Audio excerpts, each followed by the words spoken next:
Okay, it's a foregone conclusion, but did you see any movies this week? Wow, it might even be five gone. No, I haven't. Okay, well, did you watch anything? I mean, TV, a good I YouTube started watching series? Has Been Hotel. I've been watching Oh, that before I yeah? go to bed at night. Yeah, it's okay. It's not bad. It's like a Disney show, but like for adults. Um, That gives me hives. it's it's a lot more musical focused than I thought it'd be, and I'm not one for musicals. I Yeah. Not that I hate them. I just they're really not my thing. Really, really not.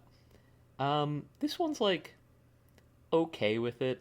I'm enjoying it so far. I'm like 3 or 4 eps in. I mean, I just throw it on before I go to sleep, so it's like whatever. But yeah, I mean, it's fun. It's I mean, it's also like really crass, but it's in a fun way, right? So I Is don't it like Big Mouth, kind of like Crass? Because that show also makes me know. want to stare into the sun. Yeah, Big Mouth. I don't know. So like Big Mouth was a little too crass for me. It was just because it's just like pee pee poo poo fart cum jokes, right? Like, Yeah.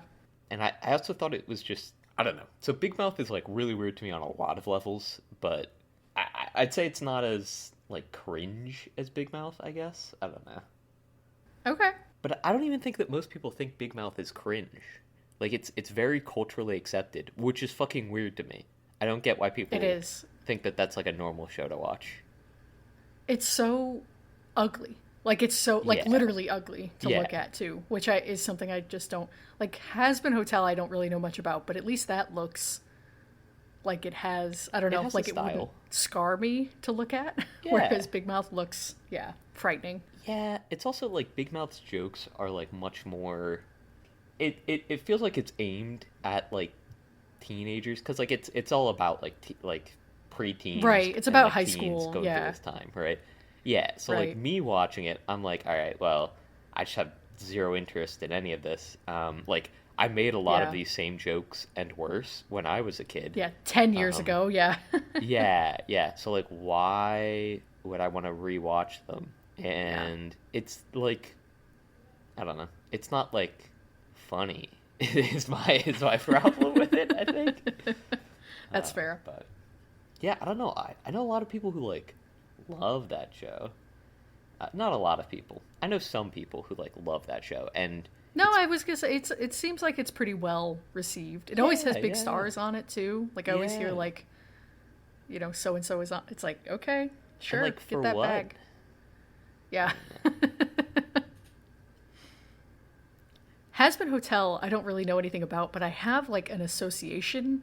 Even though I know the show is new, I Hmm. have an association from like when I was still on Twitter of that show being like a cursed object of with like a terrible fandom. But I don't know how true that is, and I might be conflating it with some other, So anime or something. Like I put it in the mhm, same like category in my mind as like Danganronpa or interesting. what's the or what's Durara, the shitty no the webcomic the really long one the web comic. that has the really unhinged fans. Homestuck. Yeah, for some Yeah. reason I put it in that category, even though I think that's totally wrong. Like I don't think there's any good, but something like I must have Mm, had like a Twitter mutual or something at some point that like was really hating it or really liked it or something. I don't know, yeah, or I yeah. could just be Really strong crazy. emotions one way or the other. Yeah. Yeah, yeah, Uh, so I'll but say that it's from a studio that's made other sort of like series, and I think they had like series up on YouTube before this, like multiple so series. maybe that's what I'm thinking of. Yeah. I don't know. I've never seen any of those, and I think this one's like a little bit bigger of a hit, and like maybe that's just because Yeah, like people are looking for something to watch. And I think it's also because it's not on YouTube, right? It's on like Amazon Prime Video, so it has a little bit more like sure. power as like, oh, this is something to watch. Yeah, it's I don't know, like the I'll say the musical aspect of it maybe is a bit more YouTubey than like cartoon showy, I guess. But you know what? I I earlier I said I hate musicals. That was a lie. I love Phineas and Ferb. I think it is a pretty easily top 20 sitcoms, maybe top 50 That is a TV shows lot. I've ever seen of all time. But I don't think I've seen 50 TV shows in my life. maybe Like even I'm top 10 not even being sitcoms. funny. Yeah, but we have different viewing habits, right? Like you watch a lot of movies. That's true. I've seen a lot No, of for sure. maybe not TV shows in general, but like especially counting anime, Series. like for Yeah. sure TV shows like blow them out of the water.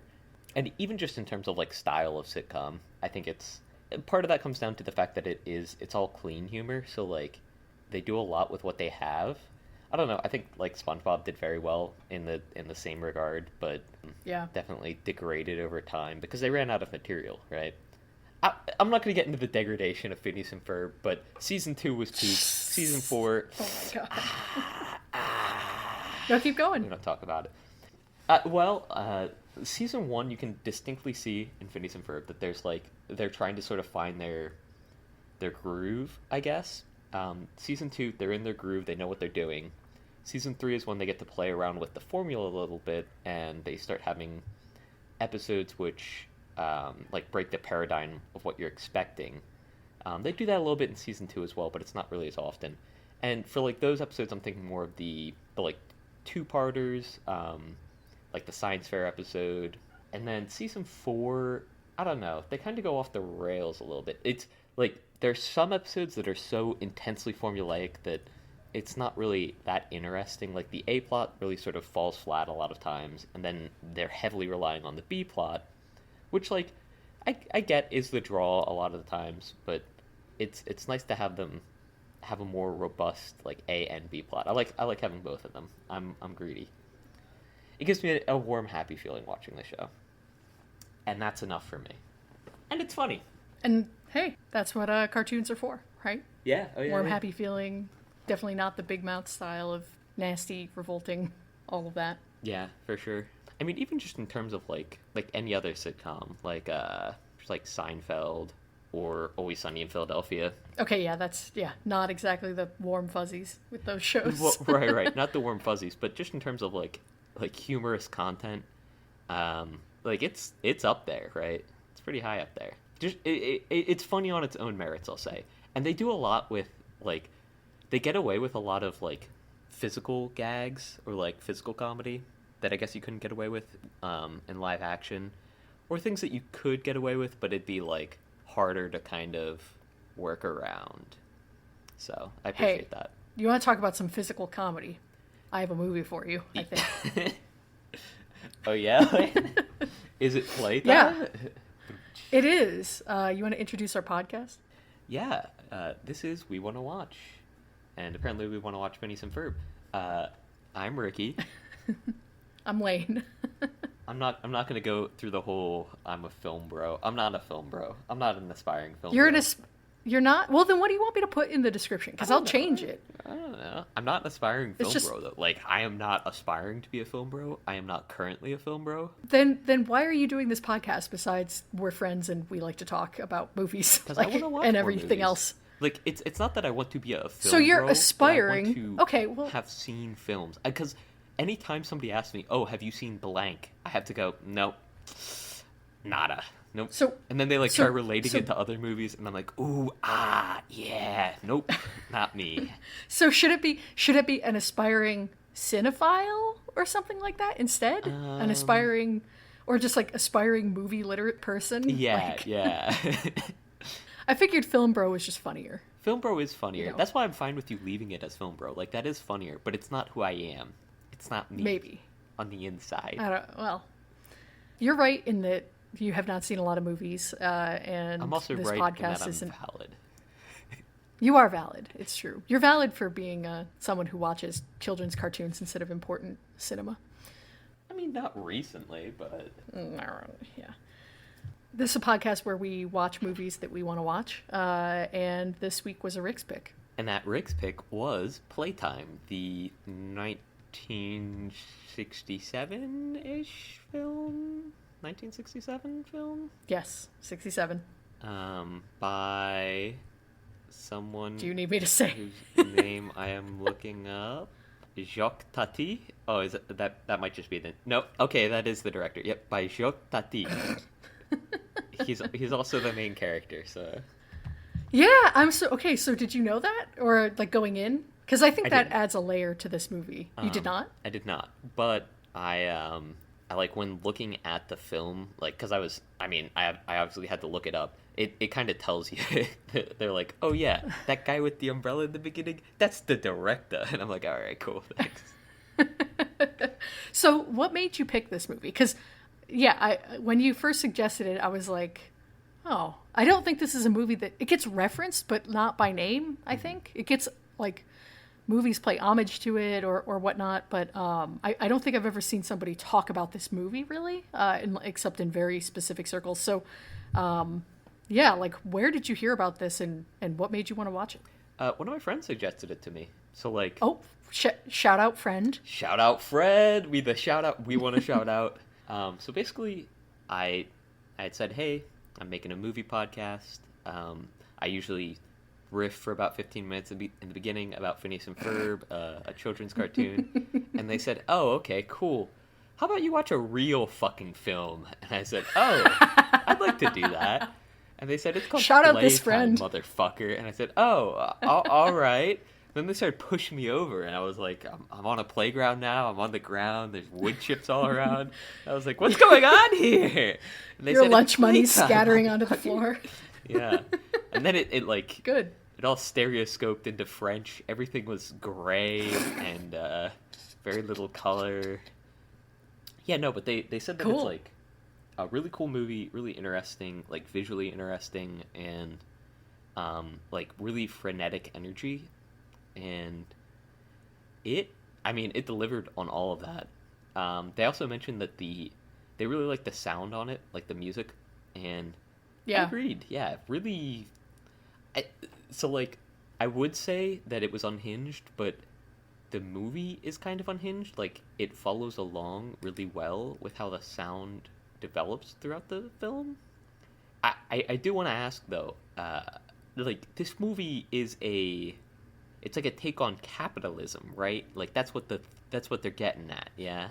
I think that's I think this is more of a group of gags.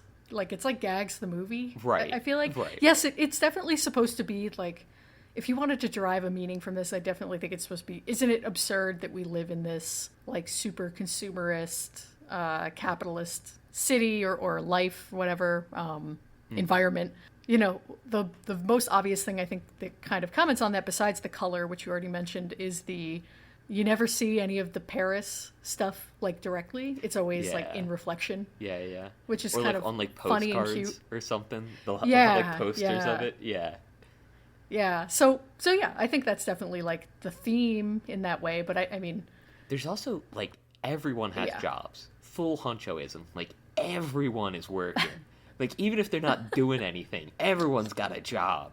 yeah, no, everyone's moving. I think that's what Yeah. makes this movie part of what makes it so interesting is that you really get the sense that the extras all have very particular things they're supposed to be doing or like, you know, actions they're supposed to complete or, you know, it's a very fleshed out cast in that way, even though there's no like named characters besides like the one guy really. But yeah, everyone on the screen is like has some business going on. Yeah. And like some of it's kind of inscrutable. Like some of it makes sense, right? It's like, oh, okay, like this guy opens the doors, this guy's the chef, like yada yada. And then some of it's just like, oh, okay, that guy's just like he's just standing there and he's got like a clipboard. Like what's he, and there's a lot of people like that where they're just like this guy is there. selling cabinets that close quietly. Like Yeah, like what there's tons of what is going on here? Yeah. Which I like about it though. It's like silly and funny, and there are a lot of like weird visual gags. So like you said, Yeah. Like the hook into this is Visual Gags the movie. I definitely didn't pick up on most of them. I think I hope. Yeah. I definitely think so. Just because there's so much fucking shit happening on packed. screen all the time.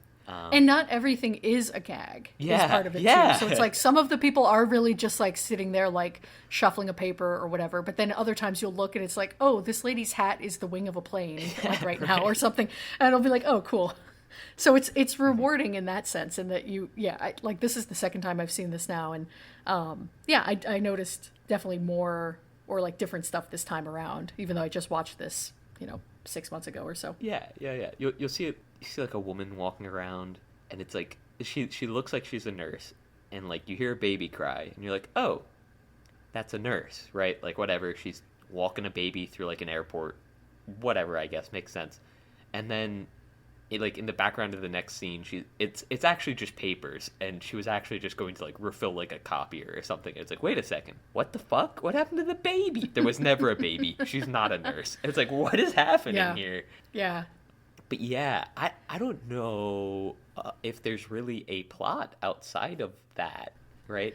No, it's mostly like set pieces, yeah, more than anything, right? There's like the 5 or so. Yeah, like he's moving throughout like a city, right? Which we know it's in France. I guess it's Paris. It is. You see the Eiffel Tower Paris. in the background, or not in the background, in like a reflection once. But yeah, it's like weird Paris. It's bizarro Paris. Yeah, for sure. It's definitely supposed to be, like alien in a way. Of course, like the way that our main character like interacts with everything is he is just as like kind of weirded out by everything as we are, both because it's all alien and like cubist or whatever, like very like hyper futuristic, and because it's goofy and funny. So yeah. I was gonna say, you really feel like an observer in this movie. Like you're not in the driver's seat. Yeah. You're not like right, and like neither is the main character either. So like they're not driving towards anything. So you're just sort of like you're just watching shit happen a lot of times, and it's like it's a weird, for better or worse. Yeah, true. Yeah. The camera is very still. Like there's a lot of like, we're just gonna lock it in here, and we're just gonna watch people move about and like objects move around and sound, evoke different things. It is a very unique watch. Like some scenes are kind of calming, especially like the less sort of energetic ones. Yeah. It kind of reminds you of like, or reminds me, I guess, of like YouTube ambient like coffee shop videos, that you play, and it's like it'll just be people coming in and out of the screen, like, or whatever, like that kind of thing. It's kind of like that, only kind French. of goofy to look at. Yeah, only very weirdly French. Were you a Tom and Jerry guy? I know we talked about cartoons for 20 minutes at the beginning of this. Yeah, okay. Bring it back to the cartoons. So, and I also loved Popeye as a kid. Big Popeye's kid. Do you remember there were like maybe like 20, maybe fewer than that, kind of Soviet Tom and Jerry episodes that were like really surreal? They looked different. Like they still looked like the classic Chuck Jones Tom and Jerry in a way, but the animation style was much more like just new wavy is the best way I could talk about it. And they had a lot of like sci-fi or like strange episodes, like fantastical episodes. No, but I'm trying to think of like what the best one is. You'll know if, okay, hang on. Let me look up the name of one. I'm trying to find like the name of one of the famous ones. I can like picture them in my head. This is very important, obviously. Right. Oh yeah. Okay, so like Mouse in Space, I feel like, or Mouse into Space. I feel like that's one that if you look that up, you'll be like, oh yeah, I remember this episode. Maybe I'm crazy. Mouse in Space, Tom and Jerry. Oh, okay, yeah. I get what you're saying too. You can even tell just from the stills that like the animation was definitely different here too. Yeah. There was like one of them in the jungle. There was one of them. I think there was one of them that was like on a ship, like they were shipwrecked, or like on an island or something. This is a Gene Deitch short. Yeah, that's what it. Yeah, those. Yeah. So anyway, I think all that research to say, it reminds me, this movie reminds me of those episodes because of like the dubbing. If you remember, like that those episodes were usually like really kind of sloppily voiced, and then the kind of like strange, like you said, frenetic. This movie isn't really fast necessarily, but just because there's a lot on screen, it reminds me again of those, just very surreal and very like. Yeah, I don't know what I'm getting at, but just evokes that for me. I haven't seen. I'm not familiar enough with them, I guess. Fair enough. But no, I mean this. Yeah, I do think it's really impressive the way all of this was just executed from like a just watching the movie and imagining having to choreograph it all, that part is I think the most interesting thing of it all. Obviously the visual gags are just fun.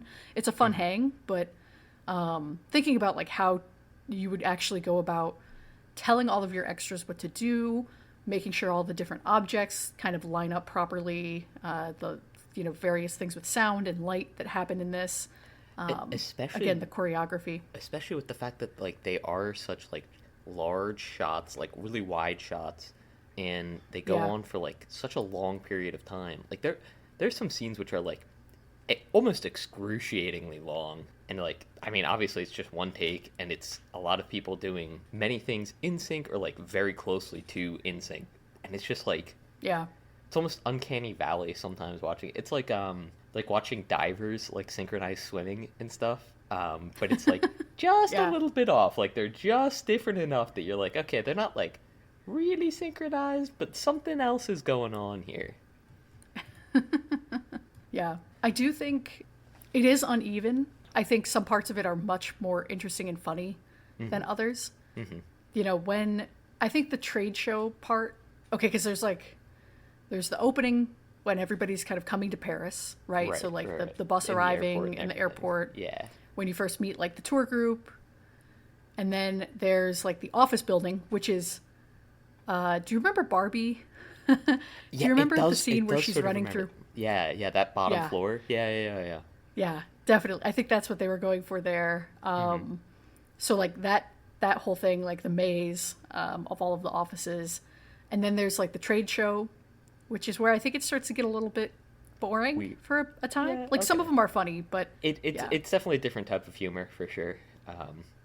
Maybe a bit dated. And then dated, and like the commentary, like I don't think this is a movie you should come to for commentary, right? Like, but I feel like it's like, oh, consumerism's bad, right? Right. I don't know. It doesn't have much else to say, I guess. Not much punch to it, in my view. Yeah. Although the little like you mentioned, the postcards and things like that, those are cute, and the flower stall that she visits, with those two like kids from Greece. that like show up in her picture for a second, and like the music cuts in with like this like rock and roll music. It's really funny for a second there. Yeah, they do really well with the music, and like not choreographing the movie to the music, but they match what's happening to music very well. For sure. Yeah, I don't know how to describe that, but no, yeah. I think the way you said it makes perfect sense. It is kind of like a choreography, especially since the music, some of it is diegetic and some of it is not. Yeah, it has to just be choreographed better, I guess. So I'm glad that you mentioned uneven, because it, in a way, like, so like Wes Anderson films are like sort of choreographed very similarly, right? There's a lot of stuff happening in the background. Like, it seems like everyone sort of has something going on. But on the flip side, it's very much so the opposite of that. Like, this movie is very okay with, like, putting you somewhere where you're, like, not exactly like a fly on the wall, but, like, you are spectating from a point. And it doesn't really matter. Like, I'm not saying that scene composition isn't important, because, like, obviously a lot of attention has been paid to scene composition, but it's almost like they intentionally make the scenes like not unevenly lit, but like unevenly important. Like there are certain areas that are more important than others, like when you're watching it. And like, so in the office, and like the maze scene, like not the maze scene, but like in the office, it's a maze. I mean, the maze scene. Like when you're looking at all of these different like cubicles, and like, I mean, they're just weird as fuck. Like there's like no way in and out of them. It's just like stand up cubicles with like mailboxes on one side, and they kind of use them. Yeah. And like people are being called to different cubicles. And walking through each other's cubes to get to places. Right. It's the worst place to work. Yeah, it's just like so weird. But like you're not placed like perfectly in the middle of them. You're not seeing like 3 on one side, 3 no, on you're the from other. one far end of the whole thing. Yeah, and you're just sort of like plopped there. Like it's like, all right, like here you are if you're looking.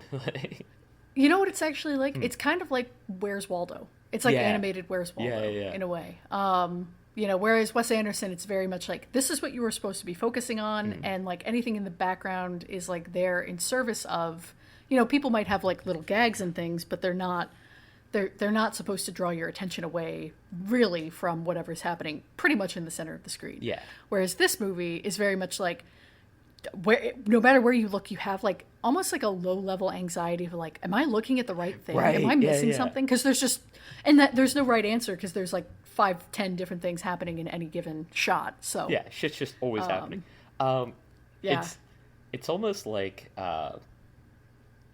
Wes Anderson is like the Jamiroquai like virtual insanity where like if you replace Jamiroquai with like Where's Waldo, like he's always sort of in the center of screen or like moving from one side to the other, and your eyes are always drawn to him, right? Like you're like, oh, there he is. Yeah. Like now he's moving over there. And this movie is just it's the fucking dentist's office like I Spy book sitting on the edge of the table that you're like, well, I mean, I'm not doing anything else for the next 42 minutes while I wait here. Like, I might as well, you know? It's that or watch Ice Age on the fucking TV. Like, gotta pick something. And then as the movie sort of goes on and like later on, especially like in the restaurant when you see shit start to like fall apart, um, like the music starts falling apart too, which I think is really funny. Yeah. Yeah. Well, okay, so before the restaurant though is the apartment part, which is like the worst. That part sucks. Like that part actively is bad, I think, of this movie. Wow. It's like the thing that if that part I know it's not a really long movie, but I get that you kind of maybe need a lull before you go into this like 40-minute stretch of Of just the shit restaurant constantly scene. like hitting the fan. Yeah, Yeah. yeah. But it's so dull, and I feel like it's not as interesting as it could be in the sense of like what they're looking at. The whole point is like, it seems like we're watching them, either through a TV screen, but then also they're kind of watching each other, the two like families or whatever. It just, I don't know. It It was a doesn't. nice little There's. breather It's not even that there's. Yeah, but for me. I just feel like I wish that there had been maybe not even a gag, but just like something more interesting about it. Because it's not okay. It's like we're observing them, but then what are we observing them do, or what are we observing them do? Right. Not really What is much. the Like they're not purpose of really the actually scene? doing. Yeah. Yeah. Other than to give a breather, and so yeah, I don't know, but yeah, the fact that you forgot or that we kind of skipped right over it and started talking about the restaurant is Yeah, it's I kind of think indicative of unmentionable, that. or not unmentionable, but like forgettable. Yeah. Easy Yeah. to be not mentioned. Yeah, breezed over. Yeah. Yeah. So the restaurant, I mean, that's like the best part of the film. Like Yeah. I think Oh yeah. that would play well as even just like a movie in its own right, like a short, Yeah. like 40-minute sequence to just watch. Because yeah, it's incredible. I do kind of like the setup, like the airport sort of like the scenes sort of set you up to be like, oh, okay, like we're going somewhere new, right? Like the airport's like, all right, we're going somewhere new, like get into I don't know if it's like a mindset shift. I don't know why that took me so Yeah. long to say, but it's definitely like a paradigm shift where, at least for me, like especially in the beginning, like you are sort of floundering for like meaning in the shots, I guess, where you're like, oh, like I need to like find what is happening, like what's the focus, what am I looking at, and then like as it goes on, at least I mean, sort of like back that up a little bit. And I was like, well, like just enjoy what's going on.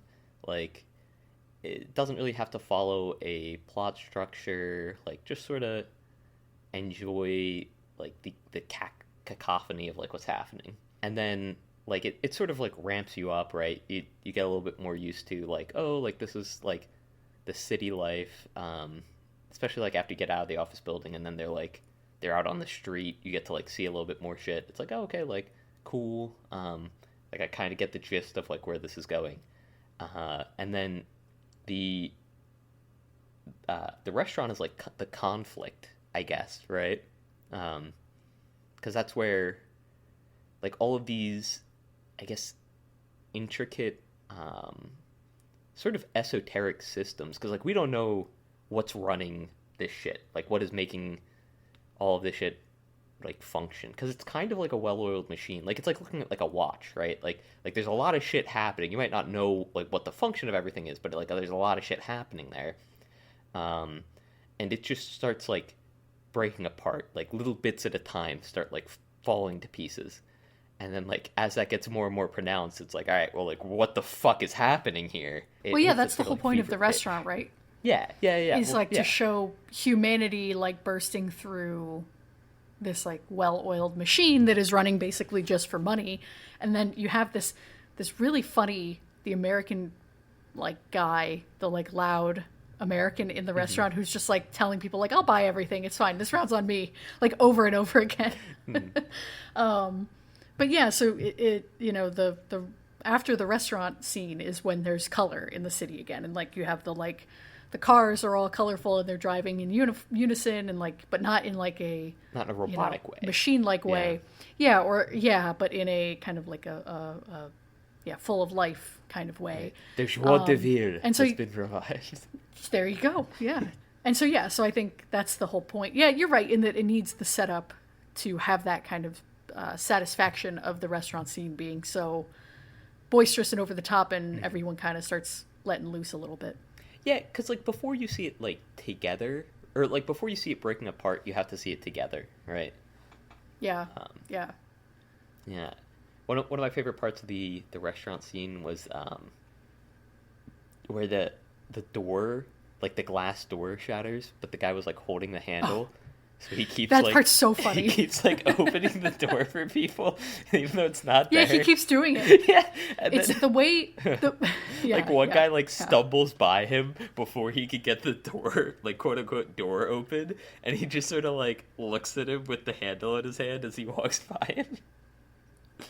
And it's so the visual jokes, or like the continued building upon themselves of the jokes in that scene specifically they're really funny. Like, of course, I think my favorite might be the waiter that is like just stranded on the balcony because his outfit continues to be more and more fucked up. Yeah. Like someone's like, I dropped my tie in this escargot. Can you swap me? Like, and he or he starts trading his shoes out and shit too.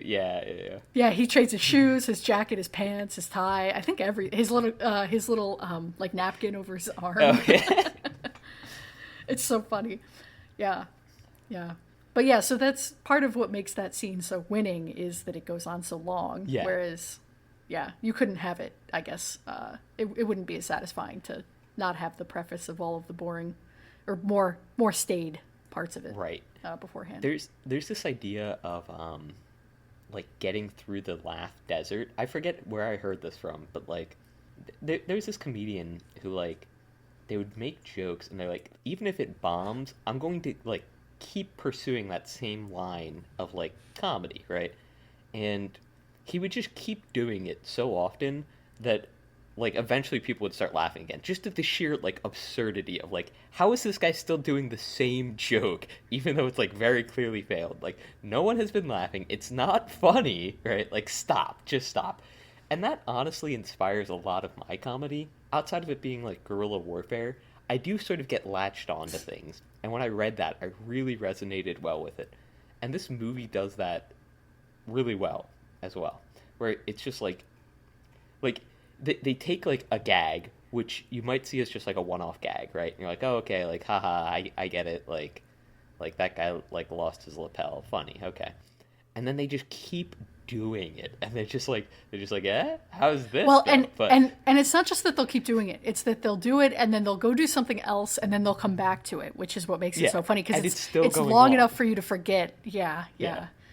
I think I've heard a similar thing where it's like, what is the most time that you can put between jokes before you like reference back to to a joke you had previously made, and that's the funniest time. Like, is right after the audience has forgotten about whatever your gag was before. Yeah. For sure, true too. Yeah. Some of that here, for sure. Oh, yeah. Everybody loves a good callback. Do you like stand-up comedy? There's some stand-up that I've seen that I've like really appreciated. Some of it kind of falls flat for me. I don't know. It's kind of difficult. Like some of it is like definitely a difficult watch, I'll say. Um, I don't know. Like, so I used to be into the Joe Rogan podcast like a while ago. Oh, Hey, in like high oh, school, all right, in like high school. that was like Um, 2 years ago. yeah, I know, right? And then I started like I've tried to watch some of Joe Rogan's stand up, and it's like kind of atrocious, um, like really bad. Uh, and I mean, yeah, even now I can't watch it. I can't watch like the Joe Rogan Experience anymore because it's like just him going, "Whoa, yeah, that's crazy, man. You ever see a bear?" And it's like, all right, cool. Like, thanks, Joe. People say Uh, I've only ever seen like small clips of the show, but people say that he's a mhm. great interviewer, which I wonder, is it just because he is always baffled by what people are saying, and so he just like Yeah, blindly yeah. wants to follow whatever, or like listen to whatever they're saying and believe it. Like I feel like I've never seen him like challenge a guest in an interesting way. He just asks No, yeah. like, oh yeah, you're right, like a bear. Like that's a really good. He's he's good at staying engaged, but he always has like positive engagement. It's almost never negative engagement. It's never him. It's almost never him like pushing back and saying like, no, like that's not Right. true, or like I don't think that's true. Like let's. Sometimes he'll say, oh hey Jamie, like let's look that up. Like let's bring up the numbers. Like let's look at it. Um, and I think that comes from a time when. So there was a time where like he was like just doing it for like the laughs, and then right around like episode 700 to 900 or so, he started like bringing in like experts in fields, and Sure. the level of like expert, or even the level of like how much this is a verified like field of study, is like was like wildly different, right? Because he'd have on people who are like maybe not heart surgeons, but like people who study the heart, like pulmonologists and whatnot, and they'd give like really good advice on like, oh, like here's how your diet should look, yada yada, like this is what this should be, yada yada. And then like the next episode, he would have someone who like doesn't believe in paleontology, and he would treat like their claims as Yeah. exactly the same, like exactly the same level of veracity between the two. Um, and then like a couple weeks later, he'd have like a paleontologist on, and like that guy would be getting red in the face, and like Joe would treat his claims exactly the same as the guy Right. who was like, actually, I think the Earth was flat, and they put the bones there to make us think that it's round, and it's like, okay, cool, I guess. So Yeah, it's just platforming for the sake of it. Like not actually, right. yeah, engaging. No, it's not even really engaging. It's just encouraging at that point. Right, right, right. So like I've known very smart people who have maybe not very smart people, but I've known like intelligent people, intelligent, competent people who have said to me, "Oh yeah, I think Joe Rogan's the smartest person that I've ever like That's crazy. watched." That's Yeah, insane. That's and I've that been that like, person's disqualified. If you're I've listening to this show, literally fuck been like, off. what do you like mean? Like, how are you defining his intelligence? And they're like, the answer always sort of comes down to, well, like he's always open minded, and it's like, right, but like having an open mind to new ideas, like, That is not alone a gauge of intelligence. right, there's something to be said for like discernment and like Yeah, Bayesian skepticism. priors to be able to like, Yeah, yeah, to have some form of healthy skepticism at any point in time. yeah. Um, So I don't know. Not to shit on Joe, like he does do that sometimes, and like yeah, he's our main our main adversary in the podcast realm. Yeah, Obviously, you're right. we're He's trying our to number usurp his one. throne. Yeah. So so maybe this is One all day. biased, but You're right. It is, but also, yeah. No, I hate that. I have like a serious aversion to like health grift specifically. Like something about like hearing, like the only real social media I use anymore is the Instagram I have for my cat. And so sometimes I'll be like scrolling on there and I'll see people like, especially like beauty or wellness kind of stuff. And it's like, oh, if you rub your face with this particular plastic tool every day, like you'll have a jawline, whatever, in oh six yeah, months. like And the it's like, molding stuff. Yeah. yeah, like that, or like, anything, any kind of supplements, like supplements, vitamins, like special tea, like any kind of that, Yeah. like, yeah, or it just, I hate that shit. I cannot believe that people eat it up. And I feel like Joe Rogan is like a big, I mean, of course he doesn't have the same audience necessarily for like beauty, but you know, the like male wellness grift is real. Like, or like the, you know, keto or paleo diet, that type of thing. Yeah, Like that, he was all he of was that a is so big crazy. proponent of that. I honestly think that the only reason why those got big is because of Joe. Probably, 100%. yeah, he's got a huge platform. So Yeah. Well, and yeah. it seeps into like other, because so many people watch him from so many different, like, I'll say walks of life, that Yeah. like they spread it so naturally. Right. And it just comes down to like, oh yeah, I heard about this on like this cool podcast I listened to. And like there's no like veracity or like verifiability behind it. So like you hear that and you're like, oh okay, sure, like I'll give it a shot. Yeah, there's no And provenance to the claim. You can't trace it right, anywhere other than, oh, it came from Joe Rogan. Got it. Cool. That's trustworthy. right. And I mean, like, Yeah. some of it is like good information, but there's this definitely saying about like if you apply knowledge in the wrong way, right, or even if you have a small amount of knowledge into like, oh, like this is good, and it's like, but why is it good? Like, why Right. do these things help? And it's like without the understanding of the why, you can sort of like have a very like perverted view of like, oh, like this is something good, I'm going to pursue it, like bone broth and shit. Like people get really into like Yeah. that sort of thing, and it's like, all right, but like that doesn't mean you have to eat it for every meal. It just means It also that, doesn't like, mean it has like special mystical properties, or right, like, you right, know, right. or It's yeah, just, it's like, like you're eating soup. nutritious. It's good Soup for is you. good for you. Yeah, who would have thought? like, Like eating soup feels good. Yeah, crazy. Yeah. yeah. So Or it's definitely like the general populace. It's like info hazards, right? Like the general populace exposed to like this very sort of like all information is the same sort of like yeah. fucking the way in which he engages with the audience and with the like person that he's podcasting with. I mean, it is like it's engaging. There's definitely like always something to listen to. There's always something interesting to hear, and like he follows through pretty well on like interesting tangents. Does he talk to women? I feel like I've never Yeah, seen a clip of him talking to women. Like yeah. regularly, or like is it always like a I mean, one-off? some of my favorites have been him talking to women. Actually, the example that I was doing earlier, the pulmonologist, that was a woman. Yeah. And I only remember it because she was talking about alfalfa sprouts specifically, and how like they're great for your heart, great for your brain. Hell yeah. You want to like if you freeze them, it actually like breaks apart. So like that was a great podcast because she went like in depth into like why certain things work really well. Like she's like, oh, like smoothies, like this is why it works. Like, oh, like freezing it, this is why it's like it's good for you. It like breaks apart the cell walls, and that helps make the or prokaryotic, whatever, eukaryotic, whatever, the nutrients within the cell are like more bioavailable then. And it's like, oh shit, like that's crazy. It's something I never would have thought of. Like that's really interesting and cool. I'm glad that I learned it. Versus like, again, like taken in the exact same vein, like they put the bones in the ground, man. Like there's no reason for these dinosaur bones to be there. You ever wonder why only some people find them when like literally millions of people have found dinosaur bones all around the world? And it's like, bro, like what? And it's just not Yeah. questioned is the thing. Yeah. I love it when like Joe's guests actually, like Joe will say something just like crazy, batshit insane, and his guests will be like, I don't think so, Joe.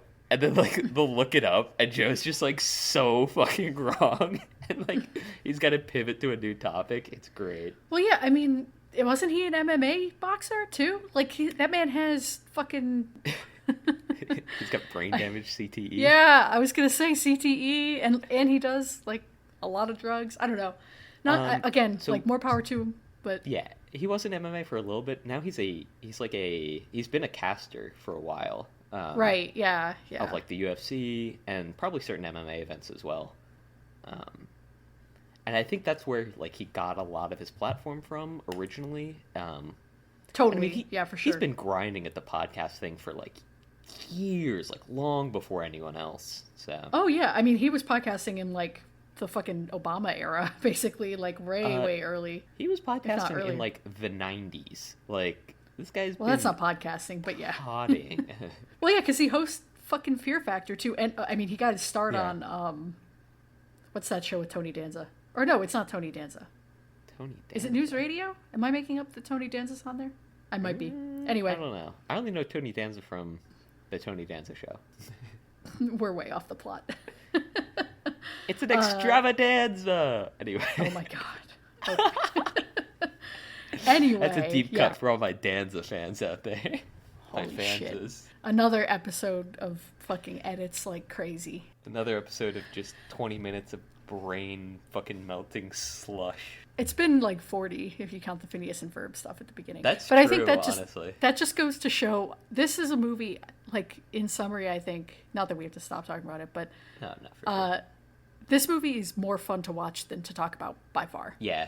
Yeah. Because we could spend Yeah, time talking here. about all of the all the gags. Every gag, breaking down everything that happened. But like there's no real plot for us to be like, hey, like this is like what happened. There's no real like I mean, we touched on the cinematography. Like it is interesting, but you definitely sort of get used to it. And it's something that you kind of have to like experience. You have to watch the movie and you get like, oh, like immediately after watching it, you'll be like, oh, like I get it. I know what you're talking about. Right. Well, and I do think the most interesting thing I think to go in with, if anyone hasn't watched it and, is listening to this, is knowing that the director is also the star is like a big, or at least, I mean, it's funny to call him the star, but like the main, our main like French guy character. Yeah. Just because I think that adds a real interesting layer of complexity because, right, you have to be able to choreograph yourself while you're directing, which is pretty, I think that's impressive. I just think that adds to the, just the ludicrousness of how this movie looks and how intricate it all is. So also the time in which it took place and like the timing with which these scenes like occur, right? It's kind of like fantastical because they didn't it's not like everyone had earpieces and they could say like, all right, like you walk over here, right. You do this, right? Like this squad or like these people like move out, like okay, now you guys like everyone get into your car at the same time. Like nope, these guys are just all doing it and they're all professionals, so they're all going to perform it in the same way and like. It's I don't really, see. Really I do cool. think. I do think that there's a high level of direction happening. Like just the very cursory level of whatever research I did into this, this movie took like 10 years to make. Like they didn't shoot for 10 years, but like it took 10 years of prep basically. Right. And that's a long ass time. And so like, I do think that it's not just that there's people really good at their jobs necessarily, but I do think there's an extreme exacting level of control happening on screen. I mean, it's great. Sure. And I think, But the way in which they exert that is like, it's odd. Yeah, the way that they exert that is odd, right? Like it's not like there are tools available to like the modern director which were not available at the time, right? Well, I don't think. I mean, I do. Because a lot of this movie is dubbed and the music is coming from, or the sound effects are like dubbed in. I do. You see that in modern movies too. You can provide direction audibly and then okay, just mute it later. Over it. So I imagine some of that. I imagine that's happening somewhat here, but no, I mean like you can't. That still takes time and precision and a lot of choreography to work or coordination. So yeah, it's cool. Yeah, it's a cool movie. I feel like I would like to see this in a theater. I think because I've seen it twice now. I liked it a little bit less on a second viewing just because the parts where it slogs, like knowing that those are coming up, I'm like, oh yeah, you kind of. I've got to sit and watch the fucking apartment scene again. Yeah. Like that's, oh dear God. And I didn't get anything more out of it the second time in those parts, and so right. Yeah, but I think seeing it like on a huge screen with a crowd would be really fun because you would be able to see things, up close like that. That would be cool. But it's still it's still really cool, and I think it's a quintessential movie for this podcast in that it's obviously so influential. Mm-hmm. And it's so unhinged, just like the pod. I don't think we're that unhinged, are we? I wouldn't say we're too hinged with it either. We're like medium hinged. I don't know. It is definitely a tough movie to talk about. Like going into this, I don't know. I didn't know what to say about it. It's outside of like, oh yeah, I enjoyed it. What a crazy and kooky movie. I am looking forward to a second watch. I'll be honest with you. I definitely want to watch this movie a few times. I don't think I want to watch it like right away again, but Yeah. I do want to watch it again. Like it's on the radar. I'm like, okay, this has to happen eventually. I don't know when. It'll feel right then, though, right? Yeah. It'll be a good one to forget about and then be like, you know what I haven't seen and I should rewatch for a fun hang. Yeah, yeah. It's like that gag that people pull out, like right when you forget about it, you know, and they're like, oh, hey. Boo. Oh, Boo, God. boo, boo, the listener still remembers that. Boo. This hasn't been long enough to be self-referential. Boo. Anyway.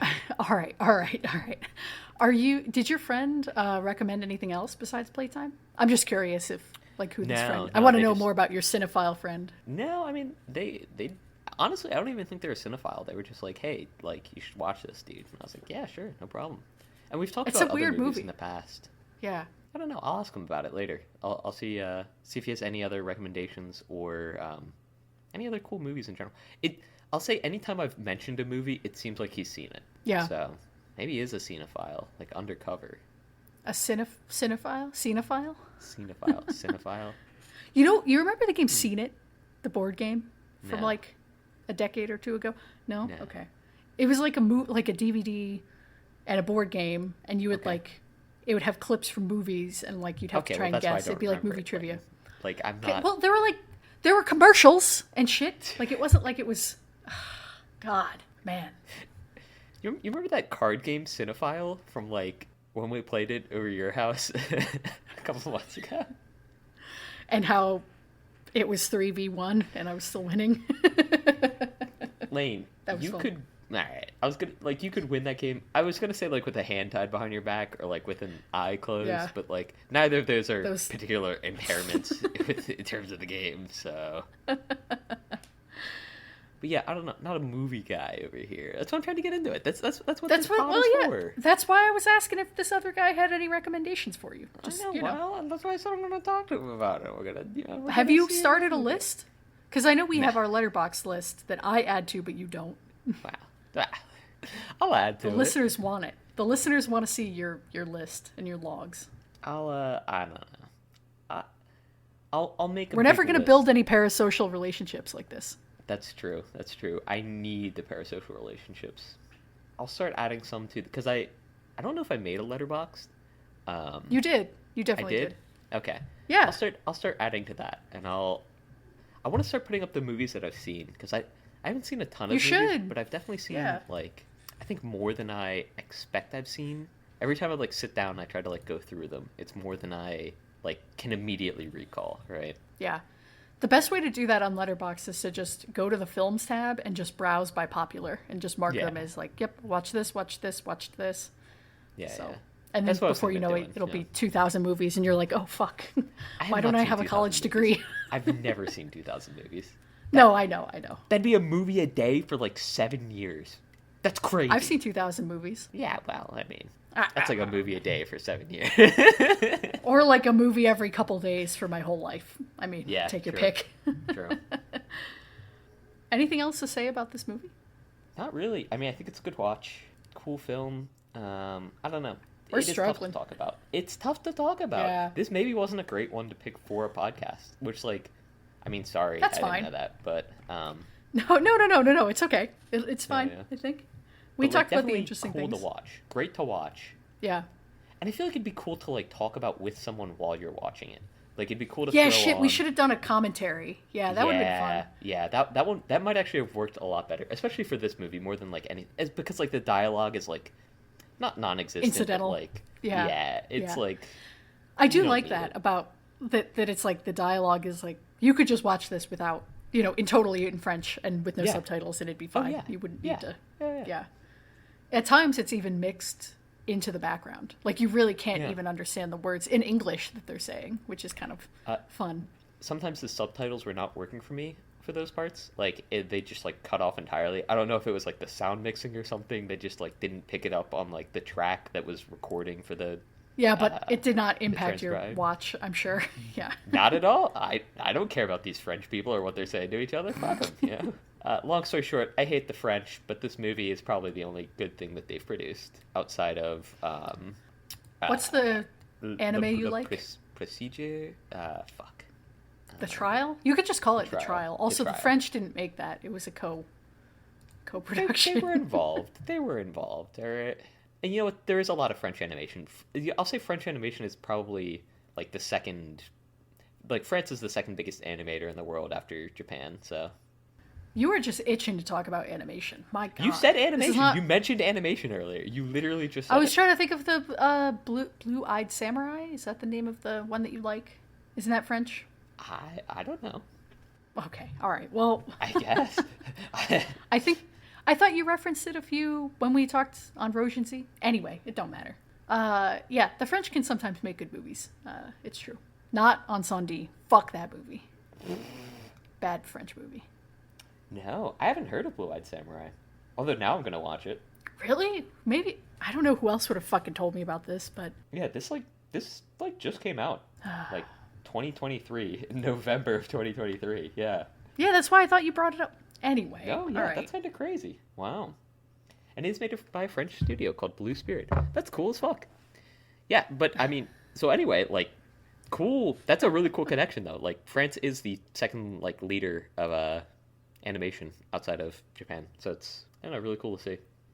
It's cool that it's in the cultural consciousness enough that somebody else would mention it to you, and then I would be exposed to a bit of French animation that I haven't seen yet. So. Well, go watch Playtime if you haven't. I guess is how we end this. That's how many for episodes next have we week- done? Oh, Well, hang on. Wow, my bad. Yeah. That's a good question. I'm counting them. Hang on. All right, I'm I gotta open the scrolling over to the RSS. tab of the RSS. Yeah, there we go. Yeah. This will be our 11th. So next week we're doing something a little different. A little crazy. I don't even know how to describe what we're doing. I mean, it's not really that crazy. You're out there. Do we want to like announce it, or do we want to make it a surprise? We should probably say what movie, right? So I had an idea of how we're going to announce it, and oh yeah, you know, you can cut. We'll do this. it live. No, Fuck it, we'll do it live. Fuck it. Thank you. Fuck it, we'll do it live. Fuck it. Sorry. Thank we'll you, do it Bill. live. Yeah. You're welcome. I have been known as the mayor. Oh. What? Well, isn't his name Bill God. Mayer? Am I crazy? No, that's not. Okay, Bill Maher is a like a left wing blowhard, but the one you're thinking of is Bill O'Reilly, who is a right wing blowhard. Anyway. O'Reilly. Holy shit, Ricky, get back to the plot. O'Reilly. All right, my bad. So anyway, I was just going to say, next week we're going to be watching a Loosey Goosey, and that movie will be Showgirls. And as to what a Loosey Goosey entails, I guess you're just going to have to tune in and see. Well, I mean, it kind of gives it away. It's not like... Well, all right.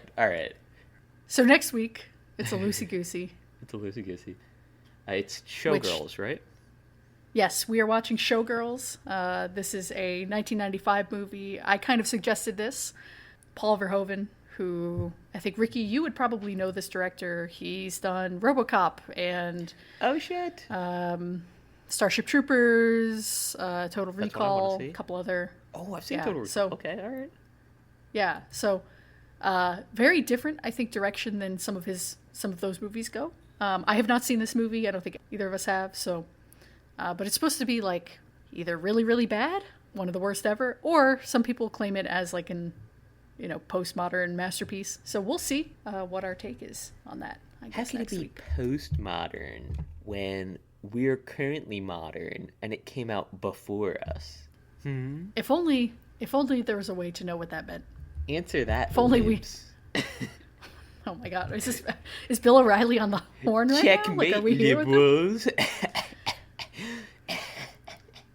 What? Oh, Jesus. This is a tough episode, I gotta say. I know. I'm sorry. You're not sorry. I'm not. You're right.